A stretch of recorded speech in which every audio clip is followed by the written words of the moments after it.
প্রিয় শ্রোতা, আসসালামু আলাইকুম। আজ আপনাদের জন্য উপস্থাপন করছি সিরাতের ষষ্ঠ পর্ব। আর সিরাতের ষষ্ঠ পর্বে আপনাদের জন্য থাকছে পয়গম্বরিত্বের প্রচ্ছায়ায়, হেরা গুহার অভ্যন্তরে জিব্রাইল আলাইহিস সালামের আগমন, ওহী নাজিল শুরুর মাস, দিন এবং তারিখ, ওহী বন্ধ, পুনরায় ওহীসহ জিব্রাইল আলাইহিস সালামের আগমন এবং ওহীর প্রকারভেদ, নবুয়াতি জীবন, রিসালাত ও দাওয়াত। পয়গম্বরী যুগ, পবিত্র জীবনের মক্কা অবস্থানকাল, দাওয়াতের সময়কাল ও স্তর। আলোচনা ও অনুধাবনের সুবিধার্থে রাসূলুল্লাহ সাল্লাল্লাহু আলাইহি সাল্লামের নবুয়াতি জীবন আমরা দুটি অংশে বিভক্ত করে নিয়ে আলোচনা করতে পারি: কাজকর্মের ধারা, প্রক্রিয়া এবং সাফল্য। সাফল্যের প্রেক্ষাপটে বিবেচনা করলে দেখা যাবে যে এর এক অংশ থেকে ছিল ভিন্নধর্মী এবং ভিন্নতর বৈশিষ্ট্যময়। অংশ দুটি হচ্ছে যথাক্রমে: ১. মক্কায় অবস্থানকাল প্রায় ১৩ বছর, ২. মদিনায় অবস্থানকাল ১০ বছর। তারপর মক্কি ও মাদানী উভয় জীবনকাল বৈশিষ্ট্য ও কর্মপ্রক্রিয়ার ব্যাপারে ছিল স্তরক্রমিক এবং ভিন্নধর্মী। তার পয়গম্বরী জীবনের উভয় অংশ পর্যালোচনা এবং পরীক্ষণ করলে অনুক্রমিক স্তরগুলো সমীক্ষা করে দেখা বহুলাংশে সহজতর হয়ে উঠবে। রাসূলুল্লাহ সাল্লাল্লাহু আলাইহি সাল্লামের মক্কায় অবস্থানকাল এবং কর্মপ্রক্রিয়াকে ৩টি অনুক্রমিক স্তরে বিভক্ত করে নিয়ে আলোচনা করা যেতে পারে। সেগুলো হচ্ছে: ১. সর্বসাধারণের অবগতির অন্তরালে গোপন দাওয়াতি কর্মকাণ্ডের স্তর, ৩ বছর। ২. মক্কাবাসীগণের নিকট প্রকাশ্য দাওয়াত ও তাবলীগী কাজের স্তর, নবুয়তির ৪র্থ বছর থেকে মদিনায় হিজরত করা পর্যন্ত। এবং ৩. মক্কার বাইরে ইসলামের দাওয়াত গ্রহণ ও বিস্তৃতির স্তর, ১০ম নবুয়তি বর্ষের শেষ ভাগ হতে মাদানী জীবন শুরু হয়ে মৃত্যু পর্যন্ত। মদিনার জীবন এবং মদিনায় অবস্থানকালের স্তর অনুযায়ী বিস্তৃত আলোচনা যথাক্রমে সন্নিবেশিত হচ্ছে আপনাদের জন্য। পয়গম্বরিত্বের প্রচ্ছায়ায়, হেরা গুহার অভ্যন্তরে রাসূলুল্লাহ সাল্লাল্লাহু আলাইহি সাল্লাম যখন ৪০-এ পদার্পণ করলেন, ওই সময় তার এতদিনের বিচার বিবেচনা, বুদ্ধিমত্তা ও চিন্তা ভাবনা, যা জনগণ এবং তার মধ্যে ব্যবধানের এক প্রাচীর সৃষ্টি করে চলেছিল, তা উন্মুক্ত হয়ে গেল এবং ক্রমান্বয়ে তিনি নির্জনতা প্রিয় হয়ে উঠতে থাকলেন। খাবার এবং পানি সঙ্গী নিয়ে মক্কা নগরী হতে ২ মাইল দূরত্বে অবস্থিত জাবালে নূর পর্বতের হেরা গুহায় গিয়ে ধ্যানমগ্ন থাকতে লাগলেন। এটা হচ্ছে ক্ষুদ্র আকার আয়তনের একটি গুহা। এর দৈর্ঘ্য হচ্ছে ৪ গজ এবং প্রস্থ ২.৫ গজ। এর নিচ দিকটা তেমন গভীর ছিল না। একটি ছোট্ট পাথরের প্রান্ত ভাগে অবস্থিত পর্বতের উপরি অংশের একত্রে মিলে মিশে ঠিক এমন একটি আকার আকৃতি ধারণ করেছিল, যা শোভাযাত্রার পুরো ভাগে অবস্থিত আরোহী শূন্য সুসজ্জিত অশ্বের মতো দেখায়। পুরো রমজান রাসূলুল্লাহ সাল্লাল্লাহু আলাইহি সাল্লাম হেরা গুহায় অবস্থান করে আল্লাহ তাআলার ইবাদত বন্দেগীতে লিপ্ত থাকেন। বিশ্বের দৃশ্যমান বস্তুসমূহের অন্তরাল থেকে যে মহাশক্তি প্রতিটি মুহূর্তে সকল কিছুকে জীবন, জীবিকা ও শক্তি জাগিয়ে চলেছেন, সমগ্র বিশ্বময় সুশৃঙ্খল নিয়ন্ত্রণের এক শাশ্বত ব্যবস্থা বজায় রেখে চলেছেন, সেই মহামহিয়ান ও গরিয়ান সত্তার ধ্যানে মশগুল থাকতেন। স্বগোত্রীয় লোকদের অর্থহীন বহুত্ববাদী বিশ্বাস ও পৌত্তলিক ধ্যান ধারণা তার অন্তরে দারুণ প্রতিক্রিয়ার সৃষ্টি করত। কিন্তু তার সামনে এমন কোনো পথ খোলা ছিল না যে পথ ধরে তিনি শান্তি ও স্বস্তির সঙ্গে পদচারণা করতে সক্ষম হতেন। রাসূলুল্লাহ সাল্লাল্লাহু আলাইহি সাল্লামের নির্জন প্রিয়তা ছিল প্রকৃতপক্ষে আল্লাহ তাআলার ব্যবস্থাপনার একটি অংশ। এভাবে আল্লাহ তাআলা ভবিষ্যতের এক মহতী কর্মসূচির জন্য তাকে প্রস্তুত করে নিচ্ছিলেন। যে আত্মার নসিবে নবুয়ত রূপী এক মহান আসমানি নিয়ামত নির্ধারিত হয়ে গিয়েছে এবং যিনি পথভ্রষ্ট ও অধপতিত মানুষকে সঠিক পথ নির্দেশনা দিয়ে করবেন ধন্য, তার জন্য যথার্থই প্রয়োজন সমাজ জীবনের যাবতীয় ব্যস্ততা, জীবনযাত্রা নির্বাহের যাবতীয় ঝামেলা এবং সমস্যা থেকে মুক্ত থেকে নির্জনতা অবলম্বনের মাধ্যমে আল্লাহ তাআলার নৈকট্য লাভ করা। আল্লাহ তাআলা যখন নবী করিম সাল্লাল্লাহু আলাইহি ওয়াসাল্লামকে বিশ্ব ব্যবস্থায় সবচেয়ে মর্যাদাশীল ও দায়িত্বশীল আমানতদার মনোনীত করে তাঁর কাঁধে দায়িত্বভার অর্পণের মাধ্যমে বিশ্ব মানবের জীবন বিধানের রূপরেখা পরিবর্তন এবং অর্থহীন আদর্শের জঞ্জাল সরিয়ে শাশ্বত আদর্শের আঙ্গিকে ইতিহাস পরিমার্জিত ধারা প্রবর্তন করতে চাইলেন, তখন নবুয়ত প্রদানের ৩ বছর পূর্ব হতেই তার জন্য 1 মাস ব্যাপী নির্জনতা অবলম্বন অপরিহার্য করে দিলেন, যাতে তিনি গভীর ধ্যানের সূত্র ধরে দিব্যজ্ঞান লাভের পথে অগ্রসর হতে সক্ষম হন। নির্জন হেরা গুহার সেই ধ্যানমগ্ন অবস্থায় তিনি বিশ্বের আধ্যাত্মিক জগতে পরিভ্রমণ করতেন এবং সকল অস্তিত্বের অন্তরালে লুকায়িত অদৃশ্য রহস্য সম্পর্কে চিন্তা ভাবনা ও গবেষণা করতেন, যাতে আল্লাহ তাআলার পক্ষ থেকে নির্দেশ আসামাত্রই তিনি বাস্তবায়নের ব্যাপারে ব্রতী হতে পারেন। জিব্রাইল আলাইহিস সালামের আগমন। নবী করিম সাল্লাল্লাহু আলাইহি ওয়াসাল্লামের বয়সের 40তম বছর যখন পূর্ণ হল, এটাই হচ্ছে মানুষের পূর্ণত্ব প্রাপ্তির বয়স এবং বলা হয়েছে যে এ বয়স হচ্ছে পয়গম্বরগণের নবুয়ত প্রাপ্তির উপযুক্ত বয়স। তখন নবুয়তের কিছু স্পষ্ট লক্ষণ প্রকাশ হতে লাগল। সে লক্ষণগুলো প্রাথমিক পর্যায়ে স্বপ্নের মাধ্যমে প্রকাশ পাচ্ছিল। তিনি যখনই কোনো স্বপ্ন দেখতেন তা প্রতীয়মান হতো সুবেহ সাদেকের মতো। এই অবস্থার মধ্য দিয়ে অতিবাহিত হল 6টি মাস, যা ছিল নবুয়তের সময়সীমার 46তম অংশ এবং নবুয়তের সময়সীমা ছিল 23 বছর। এরপর তিনি যখন হেরা গুহায় নিরবচ্ছিন্ন ধ্যানে নিমগ্ন থাকতেন এবং এভাবে দিনের পর দিন, মাসের পর মাস এবং বছরের পর বছর অতিবাহিত হতে হতে 3য় বর্ষ অতিবাহিত হতে থাকল, তখন আল্লাহ রাব্বুল আলামিন পৃথিবীর মানুষের উপর স্বীয় রহমত বর্ষণের ইচ্ছে করলেন। তারপর আল্লাহ রাব্বুল আলামিন জিব্রাইল আলাইহিস সালামের মাধ্যমে তার কোরআনুল কারীমের কয়েকটি আয়াতে কারিমা নাজিল করে নবী করিম সাল্লাল্লাহু আলাইহি ওয়াসাল্লামকে নবুয়তের মহান মর্যাদা প্রদানে ভূষিত করেন। বিভিন্ন ঘটনার সঙ্গে সম্পর্কযুক্ত প্রমাণাদি গভীরভাবে অনুধাবন করলেই জিব্রাইল আলাইহিস সালামের আগমনের প্রকৃত দিন, তারিখ ও সময় অবগত হওয়া সম্ভব হবে। আমাদের সন্ধানের ভিত্তিতে বলা যায় যে এই ঘটনা সংঘটিত হয়েছিল রমজান মাসে 21 তারিখ সোমবার দিবাগত রাত্রে। খ্রিস্টীয় হিসাব অনুযায়ী দিনটি ছিল 610 খ্রিস্টাব্দের 10ই আগস্ট। চন্দ্র মাসের হিসাব অনুযায়ী নবী করিম সাল্লাল্লাহু আলাইহি সাল্লামের বয়স ছিল 40 বছর 6 মাস 12 দিন এবং সৌর হিসাব অনুযায়ী 39 বছর 3 মাস 20 দিন। আসুন এখন আমরা উম্মুল মুমিনিন হযরত আয়েশা সিদ্দিকা রাদিয়াল্লাহু তাআলা আনহা এর বর্ণনা থেকে বিস্তারিত বিবরণটা জেনে নেই। এটা নৈসর্গিক নূর বা আসমানি দীপ্তির মতো এমন এক আলোক রশ্মি ছিল যা প্রকাশের সঙ্গে সঙ্গে অবিশ্বাস ও ভ্রষ্টতার অন্ধকার বিদূরিত হতে থাকে, জীবনের গতিধারা পরিবর্তিত হতে থাকে এবং ইতিহাসের পট পরিবর্তিত হয়ে নতুন নতুন অধ্যায়ের সৃষ্টি হতে থাকে। আয়েশা সিদ্দিকা রাদিয়াল্লাহু তাআলা আনহা বলেছেন, নবী করিম সাল্লাল্লাহু আলাইহি ওয়াসাল্লামের নিকট ওহী অবতীর্ণ হয়েছিল ঘুমের অবস্থায় স্বপ্নযোগে। তিনি যখন যে স্বপ্নই দেখতেন তা প্রভাত রশ্মির মতো প্রকাশিত হতো। তারপর ক্রমান্বয়ে তিনি নির্জনতা প্রিয় হতে থাকলেন।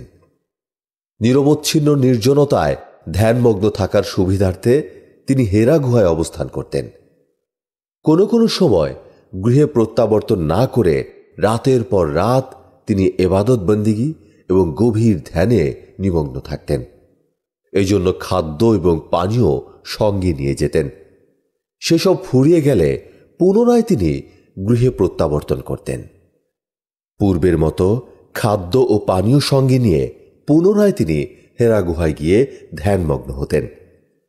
ওহী নাজিলের মাধ্যমে তাঁর নিকট সত্য প্রকাশিত না হওয়া পর্যন্ত এভাবেই তিনি হেরা গুহার নির্জনতায় অবস্থান করতে থাকেন। এমনভাবে একদিন তিনি যখন ধ্যানমগ্ন অবস্থায় ছিলেন, তখন আল্লাহর দূত জিব্রাইল আলাইহিস সালাম তাঁর নিকট আগমন করে বললেন, তুমি পড়ো। তিনি বললেন, পড়ার অভ্যাস আমার নেই। তারপর তিনি তাকে অত্যন্ত শক্তভাবে ধরে আলিঙ্গন করলেন এবং ছেড়ে দিয়ে বললেন, তুমি পড়ো। নবী করিম সাল্লাল্লাহু আলাইহি ওয়াসাল্লাম আবারও বললেন, আমার পড়ার অভ্যাস নেই। তারপর তৃতীয় দফায় আমাকে আলিঙ্গনাবদ্ধ করার পর ছেড়ে দিয়ে বললেন, পড়ো। সেই প্রভুর নামে পড়ো, যিনি সৃষ্টি করেছেন মানুষকে রক্তপিণ্ড থেকে। পড়ো সেই প্রভুর নামে, যিনি তোমাদের জন্য অধিকতর দয়ালু।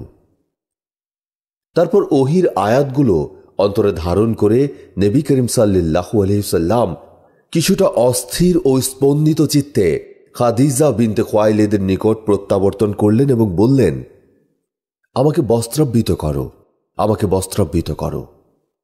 খাদিজা রাদিয়াল্লাহু তাআলা আনহা তাকে শায়িত অবস্থায় বস্ত্রাবৃত করলেন।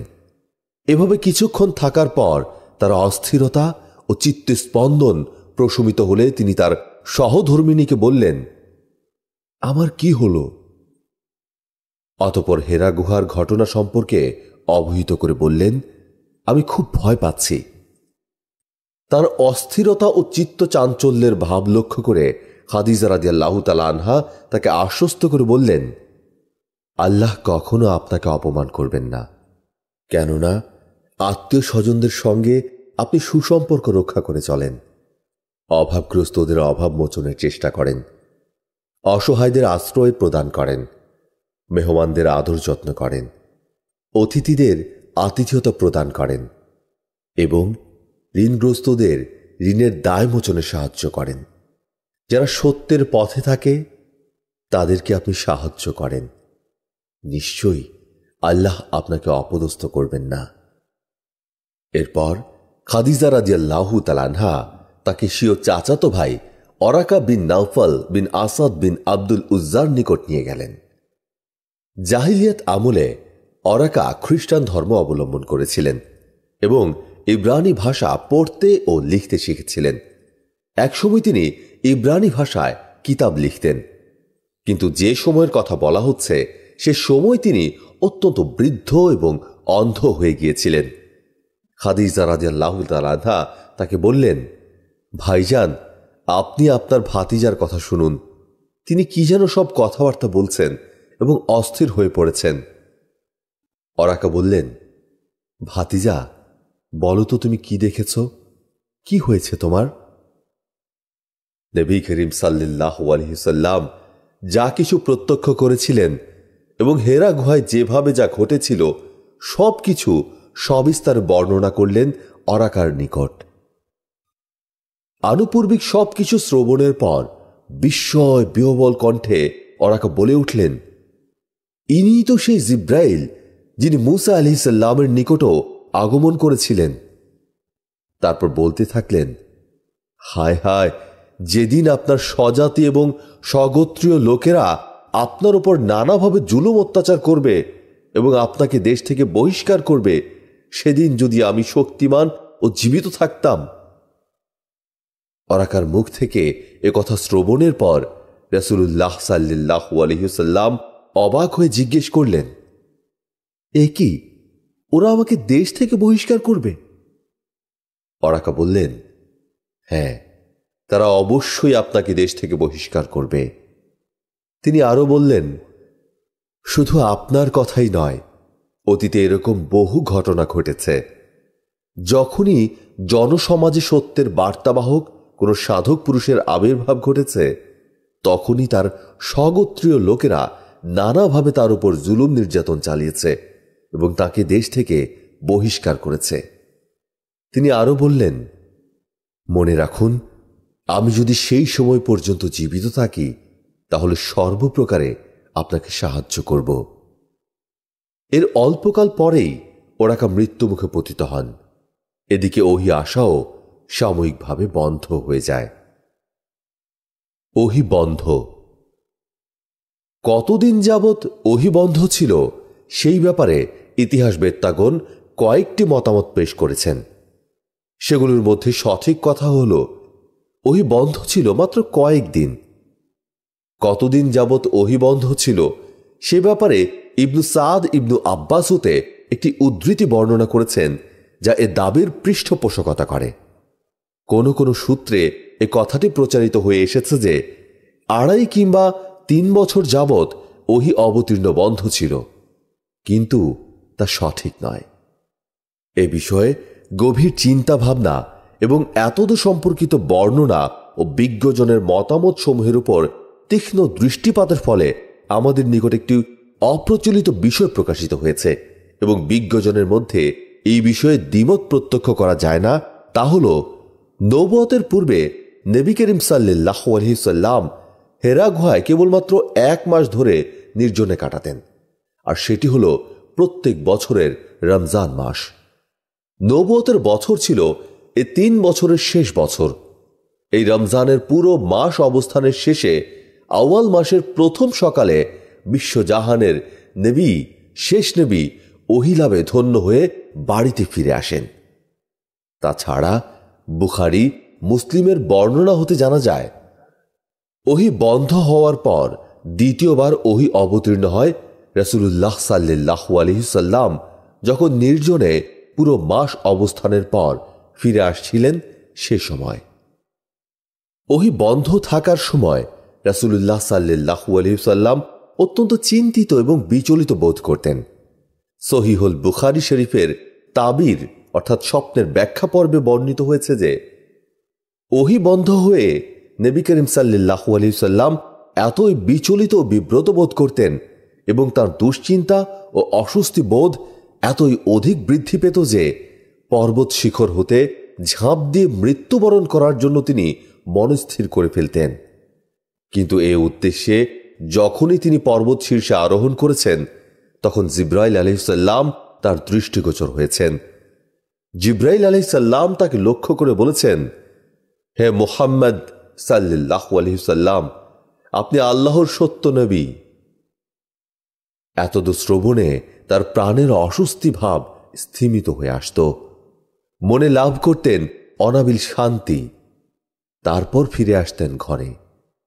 আবারও কোনো সময় কিছু বেশি দিনের জন্য ওহী বন্ধ থাকলে একই অবস্থার পুনরাবৃত্তি হতো। পুনরায় ওহীসহ জিবরাইল আলাইহিস সালামের আগমন। হাফেজ ইবনু হাজার বলেন যে নবী করিম সাল্লাল্লাহু আলাইহি সাল্লামের উপর প্রথম ওহী অবতীর্ণ হওয়ার সময় তিনি কিছুটা ভয় ভীতির সঙ্গে বিস্ময়াভিভূত হয়ে পড়েন। তার মানসিকতার ক্ষেত্রে কিছুটা বিহ্বলতার ভাবও পরিলক্ষিত হতে থাকে। এ প্রেক্ষিতেই আল্লাহ রাব্বুল আলামিন কিছুদিন ওহী নাজিল বন্ধ রাখেন যাতে তিনি স্বাভাবিক অবস্থায় ফিরে যাওয়ার সুযোগ লাভ করেন। ঠিক তাই হল। নবী করিম সাল্লাল্লাহু আলাইহি সাল্লাম প্রথম ওহী নাজিলের অসুবিধা থেকে মুক্ত হয়ে যখন মন মানসিকতার ক্ষেত্রে স্বাভাবিক হয়ে উঠলেন, ওহী গ্রহণের জন্য মানসিকভাবে যখন প্রস্তুত হয়ে গেলেন, তখন জিবরাইল আলাইহিস সালাম পুনরায় ওহী নিয়ে আগমন করলেন। সহিহুল বুখারীতে জাবির বিন আব্দুল্লাহ রাদিয়াল্লাহু তাআলা আনহু হতে বর্ণিত আছে যে ঘটনার বর্ণনা প্রসঙ্গে নবী করিম সাল্লাল্লাহু আলাইহি সাল্লাম বলেন, আমি পথ ধরে চলছিলাম, এমন সময় হঠাৎ আকাশ থেকে একটি আওয়াজ আমার শ্রুতিগোচর হল। আকাশের দিকে দৃষ্টি নিক্ষেপ করতেই আমি সেই ফেরেশতাকে দেখতে পেলাম যিনি আমার নিকট হেরা গুহায় আগমন করেছিলেন। তিনি আকাশ ও পৃথিবীর মধ্যস্থানে কুরসিতে উপবিষ্ট ছিলেন। ভয়ে বিস্ময়ে আমার দৃষ্টি অবনত হয়ে এলো। তারপর আমার সহধর্মিনীর নিকট এসে বললাম, আমাকে চাদর দিয়ে ঢেকে দাও। তিনি আমাকে চাদর দিয়ে ঢেকে দিলেন। তারপর আল্লাহ তাআলা বলেন, ওহে বস্ত্র আবৃত ব্যক্তি, ওঠো, সতর্ক করো আর তোমার প্রতিপালকের শ্রেষ্ঠত্ব ঘোষণা করো। তোমার পোশাক পরিচ্ছদ পবিত্র রাখো, যাবতীয় অপবিত্রতা থেকে দূরে থাকো। সূরা মুদাসসির আয়াত 1 থেকে 5। ওহী অবতীর্ণ করেন, এরপর থেকে অবিরামভাবে ওহী অবতীর্ণ হতে থাকে। এ কটি আয়াত নবুয়তের প্রাথমিক অবস্থায় ওহী বন্ধ হওয়ার কয়েকদিন পর অবতীর্ণ হয়। তার উপর দায়িত্ব অর্পণের দুটি স্তর রয়েছে, যা ধারাবাহিকভাবে আপনাদের জন্য বর্ণনা করছি। প্রথমত, রাসূলুল্লাহ সাল্লাল্লাহু আলাইহি সাল্লামের ওপর নবুয়তের প্রচার ও ভীতি প্রদর্শনের দায়িত্ব অর্পণ। এ মর্মে আল্লাহ রাব্বুল আলামিনের বাণী, অর্থাৎ মানবমণ্ডলী অজ্ঞতা, পাপাচার, পথভ্রষ্টতা, মহান আল্লাহ ব্যতীত বাতিল উপাস্যের ইবাদত করা, তাঁর সত্তা, গুণাবলী, তাঁর হক ও কর্মসমূহের সঙ্গে শিরক বা অংশী স্থাপন করা থেকে যদি বিরত না হয়, তবে তাদেরকে আল্লাহর কঠিন আযাব সম্পর্কে ভীতি প্রদর্শন করো। দ্বিতীয়ত, রাসূলুল্লাহ সাল্লাল্লাহু আলাইহি সাল্লামের উপর আল্লাহর নির্দেশিত বিষয়সমূহের সঙ্গে তার সত্তার সমন্বয় সাধন করা এবং তার উপর স্বয়ং অটল থাকা। ওইসব বিষয়কে কেবলমাত্র আল্লাহর সন্তুষ্টির জন্যই সযত্নে সংরক্ষণ করা। আর যারা আল্লাহ তাআলার উপর বিশ্বাস স্থাপন করবে, তাদের জন্য একটি উত্তম আদর্শ বনে যাওয়া। যথা পরবর্তী আয়াতে আল্লাহ তাআলা ইরশাদ করেছেন, অর্থাৎ একনিষ্ঠভাবে তার বড়ত্ব ঘোষণা করো এবং তার সঙ্গে আর কাউকে শরীক করো না। এরপর আল্লাহ তাআলা আরো বলেন, এর বাহ্যিক অর্থ শরীর ও কাপড় চোপড়ের পবিত্রতা অর্জন। কেননা যে ব্যক্তি আল্লাহর সামনে দণ্ডায়মান হবে, তার জন্য এটা শোভনীয় নয় যে সে অপবিত্র ও নোংরা অবস্থায় দণ্ডায়মান হবে। আর এখানে প্রকৃতপক্ষে যে পবিত্রতা উদ্দেশ্য, তা হচ্ছে যাবতীয় শিরক ও পাপকর্ম থেকে বিরত থাকা এবং উত্তম চরিত্রে ভূষিত হওয়া। অর্থাৎ আল্লাহর অসন্তোষ ও শাস্তি অবধারিত হওয়ার কারণসমূহ থেকে নিজেকে বিরত রাখো, অধিকন্তু তার আনুগত্যকে দৃঢ়ভাবে আঁকড়ে ধরো এবং পাপকর্ম পরিহার করো। আল্লাহ বলেন, অর্থাৎ তুমি যেসব উত্তম আমল করো না কেন, মানুষের নিকট তার প্রতিদান কামনা করো না, অথবা এর বিনিময়ে দুনিয়াতে আল্লাহর কাছে এর চেয়ে কোনো ভালো ফলাফল আশা করো না। পরবর্তী আয়াতসমূহে মানুষকে এক আল্লাহর দিকে আহ্বান করা, তাদেরকে তার শাস্তি ও পাকড়াও থেকে ভীতি প্রদর্শন এবং দিনের কারণে মানুষের পক্ষ থেকে যে বিরোধিতার সম্মুখীন হবেন, তাদের দ্বারা অত্যাচারিত নির্যাতিত হবেন, ওই সব বিষয়ে সতর্ক করা হয়েছে। অতঃপর আল্লাহ তাআলা ইরশাদ করেন, অর্থাৎ আপনি আপনার পারওয়ারদিগারের সন্তুষ্টি অর্জনার্থে ধৈর্য ধারণ করুন। উল্লেখিত আয়াতসমূহের প্রারম্ভিক সুরে মহান আল্লাহ তাআলার এক উদাত্ত আহ্বান সুস্পষ্ট, যে আহ্বানে নবী করিম সাল্লাল্লাহু আলাইহি সাল্লামকে নবুয়তের মহামর্যাদাপূর্ণ কাজের জন্য ঘুম থেকে জাগ্রত হতে এবং ঘুমের আচ্ছাদন ও বিছানার উষ্ণতা পরিত্যাগ করে আল্লাহর একত্ববাদের বাণী প্রচারে লিপ্ত হওয়ার জন্য নির্দেশ দেওয়া হয়েছে। ওহে বস্ত্র আবৃত ব্যক্তি, ওঠো, সতর্ক করো। সূরা আল মুদাসসির আয়াত 1 থেকে 2। বলা হয়ে থাকে যে নিজের জন্যই বাঁচতে চায়, সে আরাম আয়েশে গা ভাসিয়ে চলতে পারে, কিন্তু আপনাকে এক বিরাট ও মহান দায়িত্বে আত্মনিয়োগ করতে হচ্ছে, তখন ঘুমের সঙ্গে আপনার কি সম্পর্ক? আরাম আয়েশের সঙ্গে আপনার কি সম্পর্ক? আপনার গরম বিছানার কি প্রয়োজন? কি প্রয়োজন আপনার সুখময় জীবনযাপনের? আপনি উঠে পড়ুন এবং ওই মহান কাজে ঝাঁপিয়ে পড়ুন। আপনার ঘুম এবং আরাম আয়েশের সময় এখন অতিক্রান্ত। এখন আপনাকে অবিরাম পরিশ্রম করে যেতে হবে এবং দীর্ঘ ও কষ্টদায়ক সংগ্রামে আত্মনিয়োগ করতে হবে।